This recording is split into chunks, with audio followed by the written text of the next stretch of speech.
अवतार 2 की कहानी शुरू होती है कर्नल की डेथ से। कर्नल की डेथ के बाद जैक पिंडोरा के लोगों को वापस ज़मीन पर भेज देता है, मगर सिवाय कुछ पिंडोरा के वफादारों के। एक बच्चा भी वहाँ रुक जाता है क्योंकि वो स्पेस में ट्रैवल नहीं कर सकता। उसका नाम स्पाइडर होता है और ये कर्नल ही का बेटा होता है।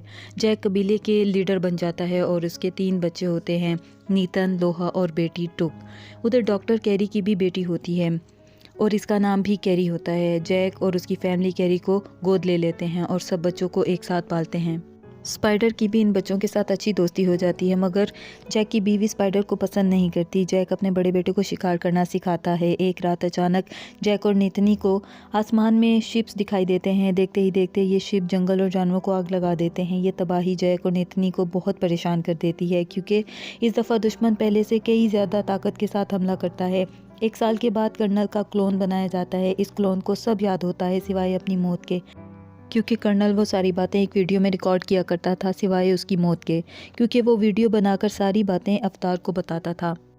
जैक दुश्मन के असले को तबाह करके उन्हें लूटता है। उधर कर्नल का क्लोन किसी भी हाल में जैक को पकड़ने का प्लान बनाता है और अपनी मिलिट्री बेस पर जाकर अपनी जनरल से मिलता है, जो बताती है कि उन्होंने 1 साल में बहुत ज़्यादा कंस्ट्रक्शन की है ताकि अपने लोगों को इस प्लेनेट पर बसाने से पहले पिंडोरा के लोगों का मामला हल किया जाए। और कर्नल फिर उसी जगह पर जाता है जहां उसकी मौत हुई थी।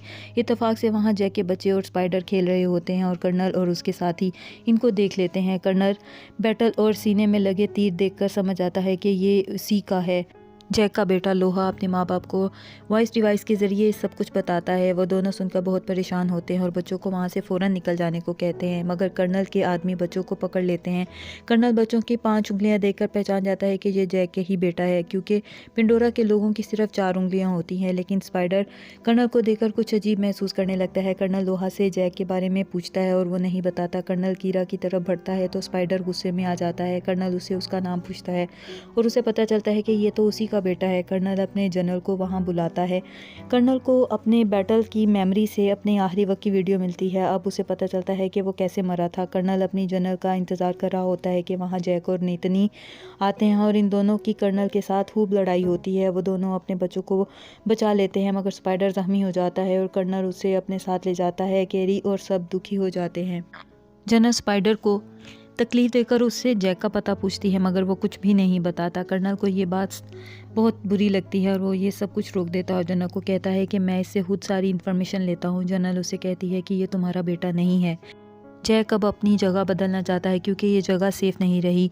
नितनी जाना नहीं चाहती। जैक बताता है कि ये लोग हम दोनों के लिए ही यहाँ आए हैं और हमारी वजह से इस कबीले को खतरा है, और वो ये मान जाती है। कर्नल स्पाइडर को एक नेकलेस देता है। स्पाइडर उसे नहीं लेता क्योंकि वो अपने बाप से बहुत नफरत करता है, क्योंकि उसका बाप लोगों पर बहुत जुल्म करता था। कर्नल उसे अपने साथ ले जाना चाहता है। जैक अपनी फैमिली के साथ वहाँ से चला जाता है और एक आइलैंड पर पहुँच जाता है। यहाँ के लोग पानी के अंदर शिकार किया करते हैं।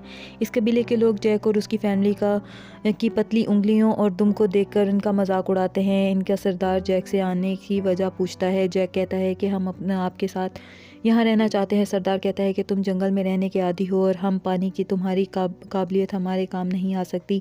जैक यकीन दिलाता है कि वो ये सब सीख लेगा। सरदार की बीवी भी उनकी उंगलियों पर बातें करती है। फिर जैक उसे अपने हाथ दिखाकर कहता है कि मेरे हाथ भी ऐसे ही हैं, मगर माँ एवा ने मुझे जीवन दान दिया है।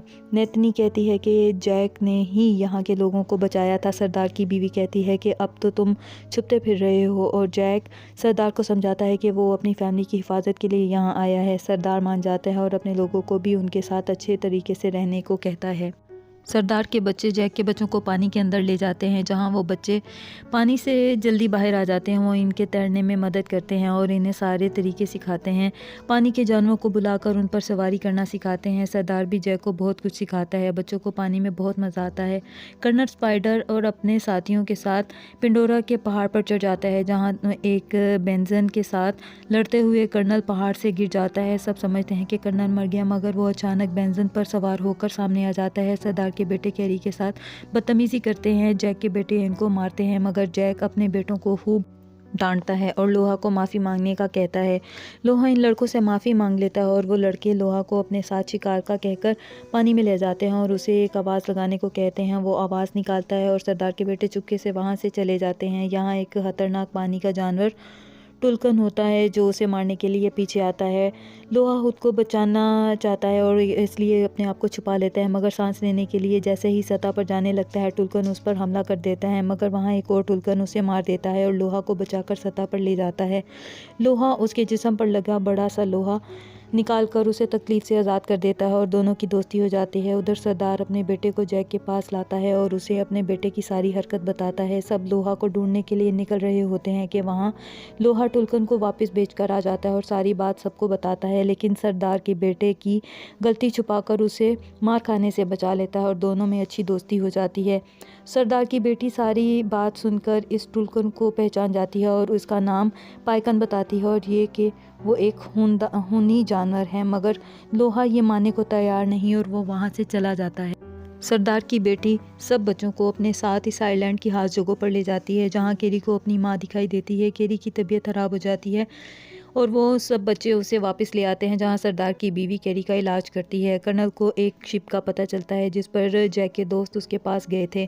कर्नल फ़ौरन वहाँ के लिए निकलता है। सारे टुल्कन वहाँ आना शुरू हो जाते हैं। सारे कबीले वाले टुल्कन्स को देखकर बहुत खुश होते हैं। कर्नल इनके करीबी कबीले में पहुँचकर जैक का पूछता है और फिर उनके घरों को आग लगा देता है। सरदार जैक को सारी बात बताता है। जैक की बीवी नेतनी कहती है कि कब तक भागेंगे, हमें इन्हें मारना ही होगा। कर्नल अपने कैप्टन को टुल्कन का शिकार करने की इजाज़त दे देता है।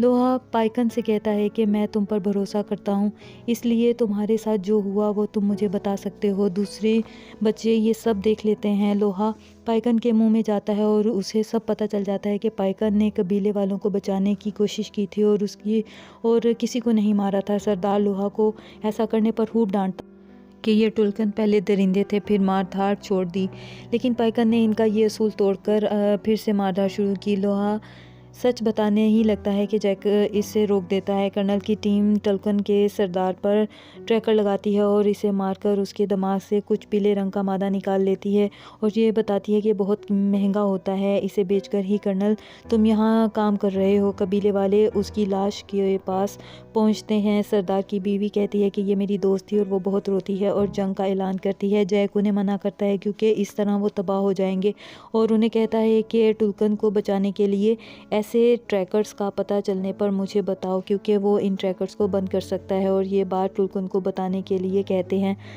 सबके जाने के बाद जैक नेतनी को कहता है कि ये टुल्कन को नहीं बल्कि हमारा शिकार करना चाहते हैं। लोहा पाइकन को बताने के लिए जाता है। बच्चे उसे रोकते हैं मगर वो फिर भी चला जाता है। बच्चे उसके पीछे चले जाते हैं।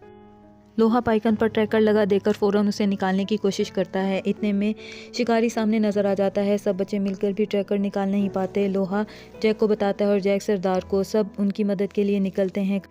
कर्नल इन बच्चों को देख लेता है। जैसे ही ट्रैकर निकलता है सब पानी में छुप जाते हैं और पाइकन वहाँ से भाग जाता है, मगर वो जाल की मदद से सरदार और जैक की बेटी को पकड़ लेता है। लोहा भी पकड़ा जाता है। स्पाइडर इनकी तरफ भागता है मगर उसे वापस अंदर ले जाया जाता है। कर्नल बच्चों को बचाने के लिए जैक को अकेले आने का कहता है। जैक खुद को कर्नल के हवाले करने को तैयार हो जाता है, मगर पाइकन ये सब देखकर गुस्से में पागल हो जाता है और शिप को तोड़ना शुरू कर देता है।